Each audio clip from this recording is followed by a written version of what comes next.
Hello, I'm Kimberley Dondo, Digital Content Manager, and welcome to the In Conversation With series, a series where I speak to notable figures in the realm of financial services. Listen as they share their personal journeys, thoughts on the industry, and advice for aspiring advisors.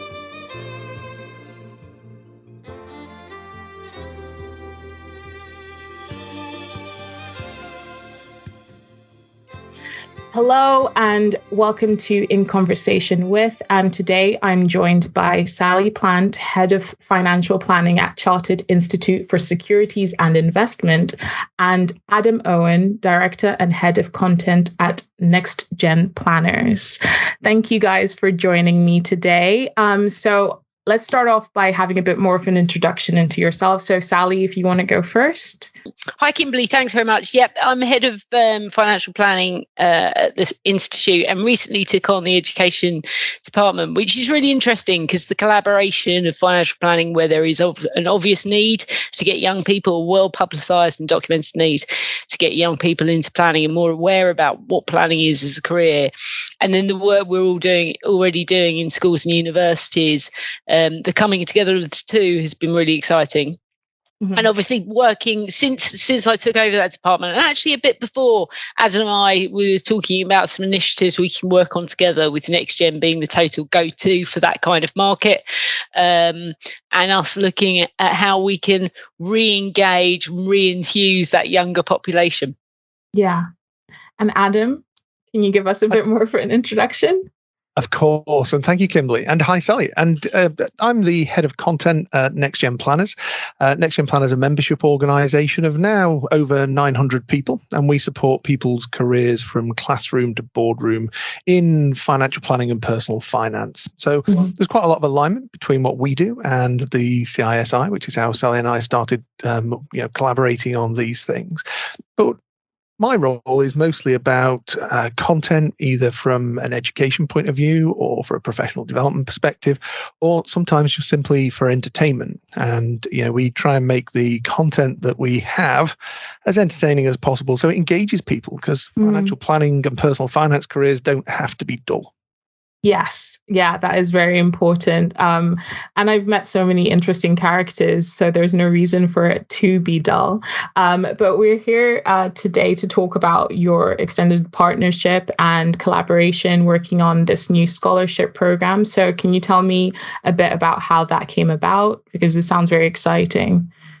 Like all good things, I think it starts off really when we met, didn't it, Adam? I mean, I came back to the institute. I'd done a 10-year in my younger years, had gone off, got some professional experience actually in a firm.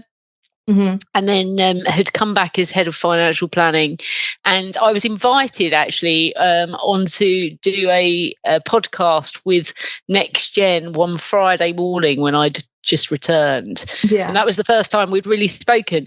And we both have not just a sort of professional belief, I think I'm right in saying this, Adam, but not just a professional drive, but also a personal drive to get younger people into planning. It's something we're both very passionate about outside the day job. And we started talking about things we could do. It's been well documented. The FCA are coming out with data like there's 5.7% of people under 30 in the profession. Lots of people were talking about it, and we were suddenly like, right, let's try and start doing something, and trying to shift the gear away from more discussion, which is all very, very important, but actually now how do we move that towards doing stuff? So the first thing we did was change, which was our joint event in Liverpool. And that was really to look at the university relationships we already have, both of us already have, bring those students in and actually try and inspire them through them seeing and feeling and being part of the community. Because look, I'm a sort of, I hate to say it now, middle-aged white young lady, less of the young. And me going in to talk to university students, it's just not that interesting. I'm not that good at it. Whereas if they can come and actually be part of the community for a day, they can then feel what it's like. They get an exposure to some of the good people in it. And that went really well. Despite the train strike, we bussed in over 100 grads, and the outcome of that was that a number of them had come to find out about careers in, say, investments, and had left thinking, "Oh, financial planning, let's have a look at that." Yeah. So that started out. That's where we started the talking point, and then as part of that process, Adam actually came up with the idea of the scholarships. Adam, do you want to talk a bit about where that idea came from? Absolutely. I wasn't sure if you were going to take a breath at that point. So that was a whole thing just delivered absolutely straight down the line. It just comes naturally. It's so good. I can hear it. It's so important. People forget just how important this is. And that's exactly it, isn't it? I mean, Sally and I, we met through collaboration. That's what we do at NextGen Planners, is that, we get people involved, just as Sally's talked about with the Change Festival, is that it's about understanding that when we come together and when we collaborate and when we learn about new things together in a group, then it locks so much more in. It feels so much more alive. And we met in the way that so many of us do, which is through being guests on a podcast, of course, these days. That's the only way you can meet new people in financial planning, isn't it? Being a guest on a podcast or come to an amazing event. But yeah, so we sort of thought about, all the way along from the very start, is how can we collaborate? And bringing people into the Change Festival was just exactly that. It's not and wasn't a passive event. It was a very interactive event and got people really talking. And some of the highlights, we had speed networking, which got everybody talking. 150, 200 people in a room, all moving around every 7 minutes. I got to blow a whistle. There's nothing better than blowing a referee's whistle, is there, at an event? You don't normally get to do that in financial planning. Yeah. Oh, it was just brilliant. I got to blow a whistle and shout. It was amazing. But from there, it was a case that, we saw how much different an event in financial planning could be in terms of the diversity of people that we were able to bring along. And it demonstrated very clearly that at university stage, then there's a huge diverse range of people who come into universities and engage in courses that are economics, financial planning, accountancy, mathematics, all of the courses that actually would pair really nicely with careers in personal finance. But for some reason, when we then translate that, when we put that through the recruitment filter into financial services, then the statistics tell us that actually that doesn't translate. And those people go off and do careers in other things. Now, some of that is simply that those people go off and do careers in other things anyway, because when we meet people in university, when we chat to undergraduates, oftentimes financial planning isn't really very much heard of. Investment managers and going to London and being an investment manager in the Wolf of Wall Street and all of those sorts of things. People have better media, better marketing. Better media, better marketing, and Lamborghinis, don't they? Yeah, they have those as well. So in that regard, it's quite attractive, isn't it? And so to actually get the word out there, to say that a career in personal finance and financial planning, and I put it in those terms because not everybody wants to come be a financial planner. There are so many other careers within the personal finance and financial planning space. Yeah. But to help people to really understand what's out there, and to do that in a collaborative way so they feel like they've contributed as well. And it's about a conversation. And that sort of then led us, I should probably get to a point as well, shouldn't I now? That then led us to having a conversation about, well, what can we do next? Because some of these amazing, talented people, first of all, don't have a pathway. And secondly, may have various barriers to entry. And, how can we begin to just break down some of those barriers to entry? And that's where we began talking about the scholarship. Right. Yeah. And it sounds like an exciting opportunity. Sally, did you have more to add? Well, just that, what I find really interesting is the CISI already. So last academic year, we had over 500 students booked on, registered as student members. So going to take exams, using workbooks, those kind of things. And yet, as Adam said, lots of those don't translate into financial planning community employees or professionals. And one of the key things that came out of Change, and one of the key lessons for us, was that they just don't. They've never really heard of it. Unless they know someone who is a financial advisor, or their parents have got a financial advisor, then they actually haven't really heard of it. They don't really know what it is. And like Adam said, lots of people have got a preconceived idea at that age that they do already know what a day in the life is of a trader, or a day of the life is of an investment manager. But at the moment, financial planning isn't even in their head. It's not even an option. And so the beauty of something like a scholarship program is that it enables us to continue that conversation. So you start with an event like Change, you whet the appetite, you get them to be inspired by the people that are around them, not me, but by talking to people in the planning community. And then you offer them a means to continue that path. And that was really important for us, that Change didn't just show them this, let them dip their toe in the water, but for some of them it could open up an actual pathway to access that. No, there is a real disconnect in terms of people being aware. I have to admit that I was not aware until I started working for this publication, Money Marketing. It was a lot to learn, but now I'm like, this is such a for on the other side, as from the advisors I've spoken to and planners I've spoken to, it's such a fulfilling career for them in every aspect. You know, they are making a difference and they have learned so much themselves. And on the other side, for their clients, they're making such a difference in their lives as well. So now I'm one of those annoying people who, to every young person that I know who is thinking of going to university or leaving school and looking for some program to do, I'm just like, hey, have you thought about financial planning? Because it's from what I've seen, it's such a satisfying career and it makes sense to me. But for those people who do get onto the program, what does it look like? What is the structure for them? Well, yeah, the scholarship program itself, it's open to all. There is an application process. Registrations are open now, and we've kept the registration super simple.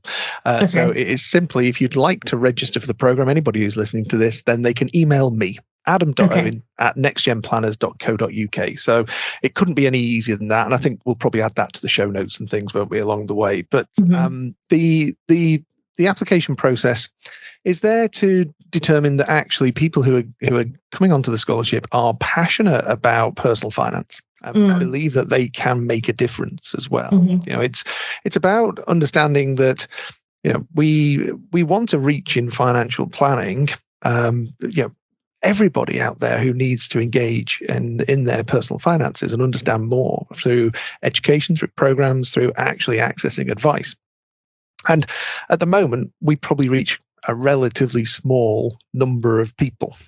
So if we can bring people from different backgrounds into financial planning, then we'd hope that they can then make a change to someone else's stars. And so the idea with the application process is to help people to demonstrate through that process that they are passionate about doing something with this and taking it forward in a way. So the process will have an application, and then those applications will go to our panel, and the panel will then assess all the applicants. And we have 20 scholarship places open.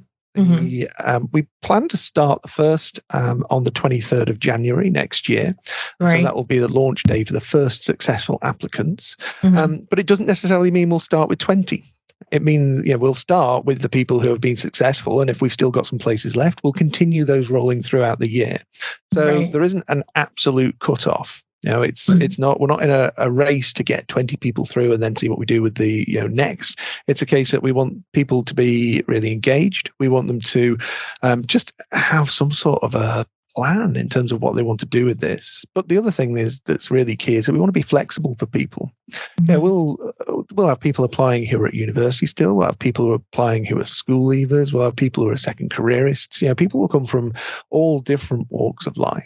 And the program itself will be designed around them rather than designed around the program. So we're in a really fortunate position that we can be flexible.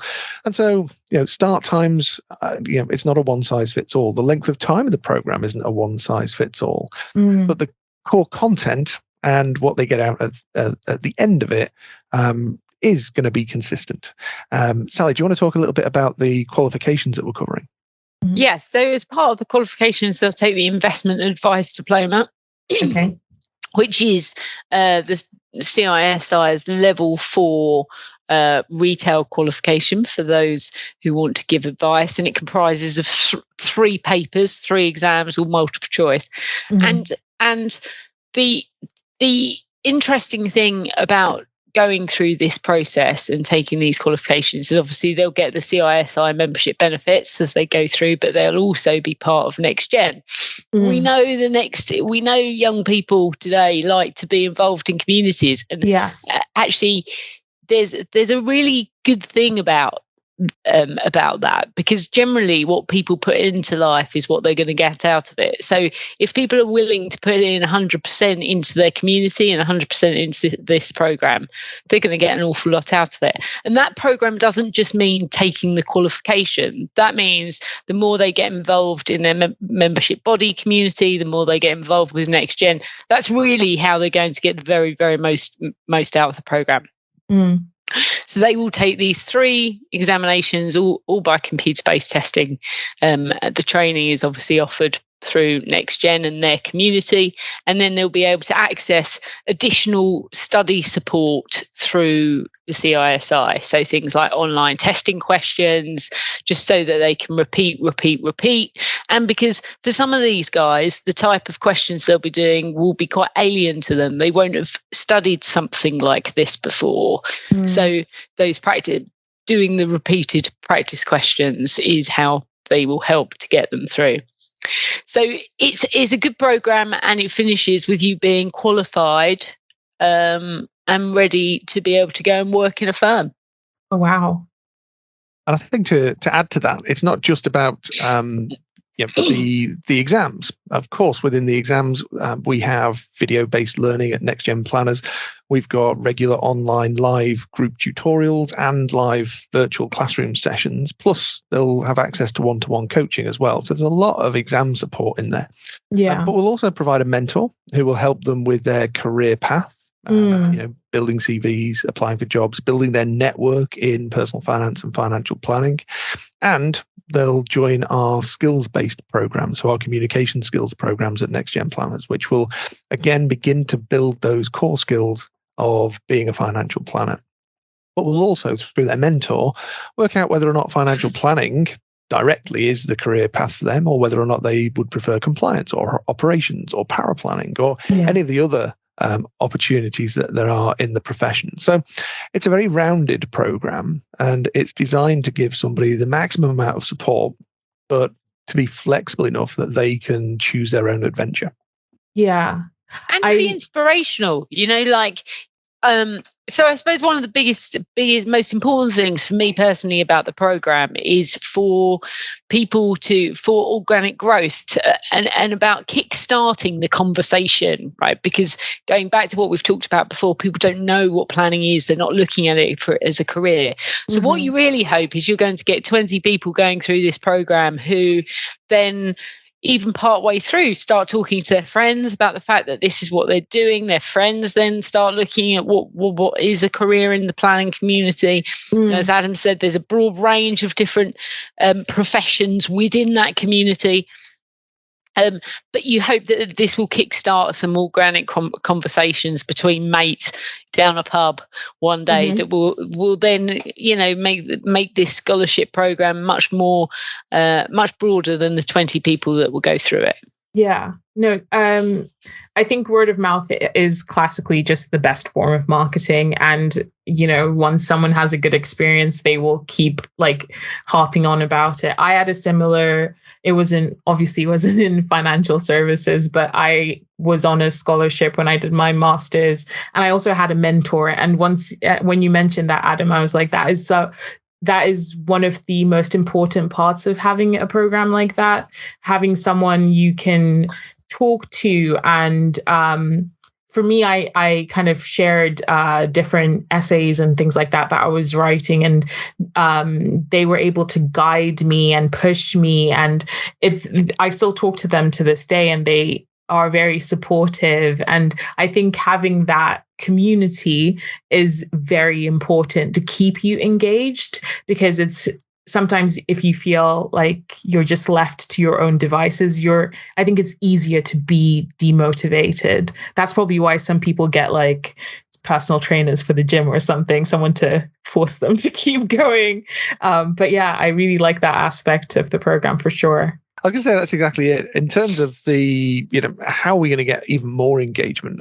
We're going to follow the journey of our candidates. So as they go through, then we're going to give them the opportunity to write articles. We're going to do shows with them. We'll do some live webinars. We'll get them to tell their story. And again, hopefully that will give the opportunity for them to engage with more people. And part of the skills-based side of the program is going to be about content generation. It's very difficult to build a career in anything in the modern age without actually having skills in generating content. And so we haven't forgotten that. The clients of the future will find their financial planner far less from the traditional route and far more from things like TikTok. Yeah. we learned quite a lot at the Change Festival about TikTok, didn't we, Sally? Is Sally an avid TikToker now? Am I an avid TikTok? My kids love it. I mean, it's insane. And they honestly, they quote data at me from TikTok. Those 30 seconds to 3-minute videos, I learn so much. Right now, it's mostly animal facts, but I have learned a lot from TikTok. Although I do have to verify it because I don't want to just be quoting something. And I think that's the danger. Yeah. But I think actually, if we look back probably 4 years ago, 5 years ago, even then we would have all been saying nervously, I found that out from TikTok. But actually, it's matured. And it's very emotionally intelligent in terms of what it outlays and which audience it's outlaying that information to, and so what they're grasping from it. And it's the way so many people are learning key skills and key facts now. So definitely, I'm definitely not an avid TikToker, by the way. But I definitely have an increased respect for the information I'm getting from it. I would say that's probably true. We had a guy who was doing some TikToking at Change, and we put a couple of FinTokers on stage with some experts, some really experienced planners, to look at how we could collaborate for the future with both respecting each other's skill set, i.e. a FinToker's skill set is that they know how to convey some key information on a massive platform to a massive consumer audience. And obviously the planners have got years of expertise and technical knowledge on how best to service those and guide those consumers through their worries. So the collaboration of two, we were trying to explore how that might look in the future. It was really an interesting day.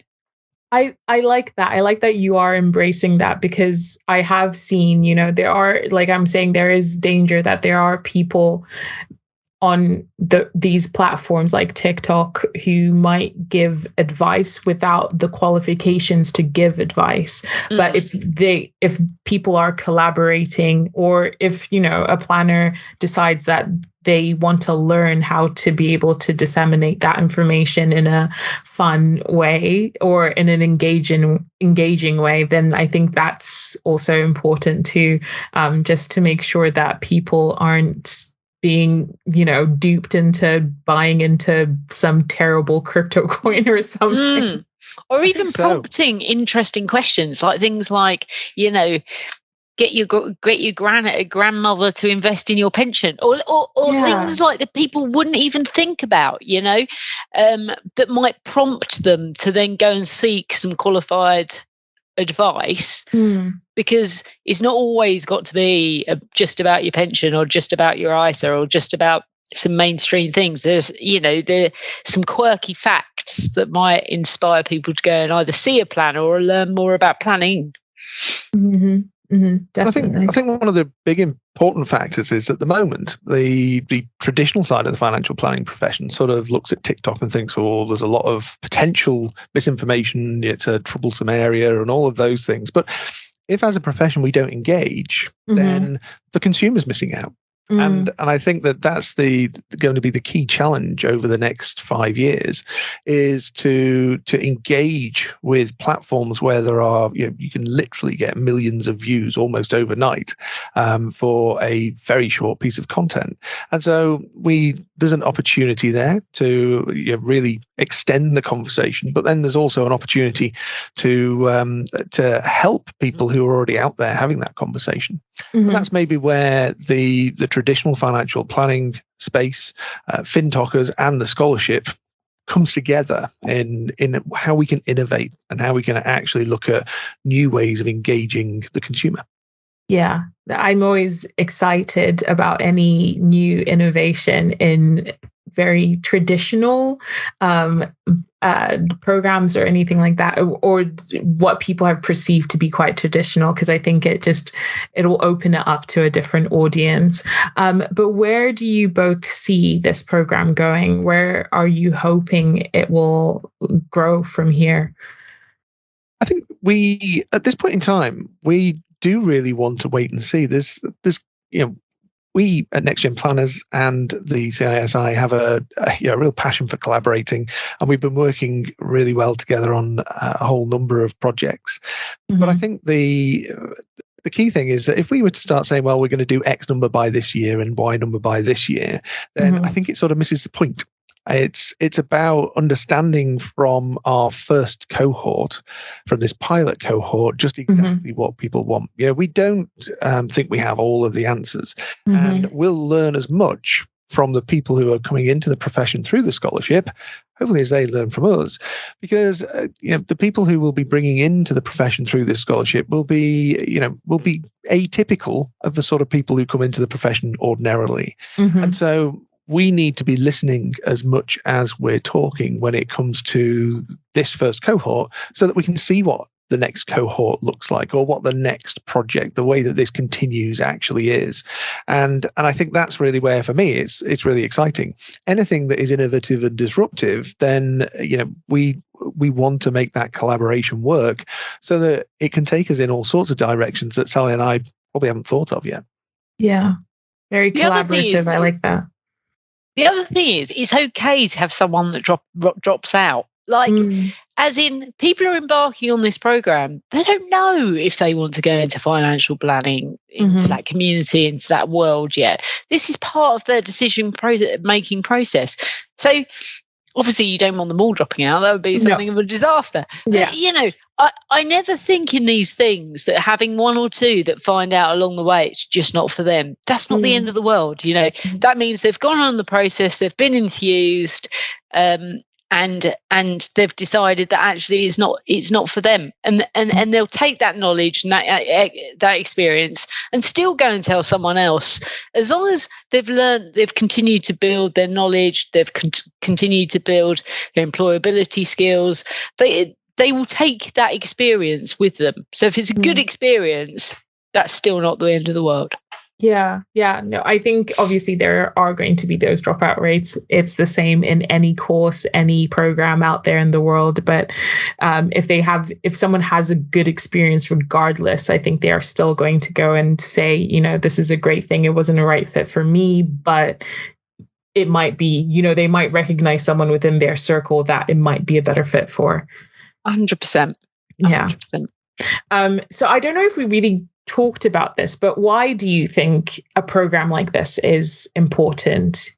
Why do you think now that more than any other time, we need something like this within financial services, financial planning? I think basically life's getting tougher, isn't it? I mean, for young people, cost of living crisis, undoubtedly the life they're coming into, or when they're graduating, the market they're coming into is far tougher than it was when I was graduating myself. So I think anything we can do to help graduates as a population or school leavers as a population is really, really important. There's lots of data out there. The average age of a planner is between 50 and 59. There's it's a hugely male-dominated environment, and that gender diversity is going backwards rather than forwards. So really, almost, where do you start? Why?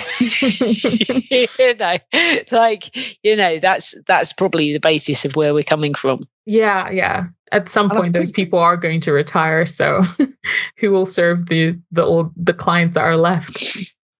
I think for me as well, it's about representation.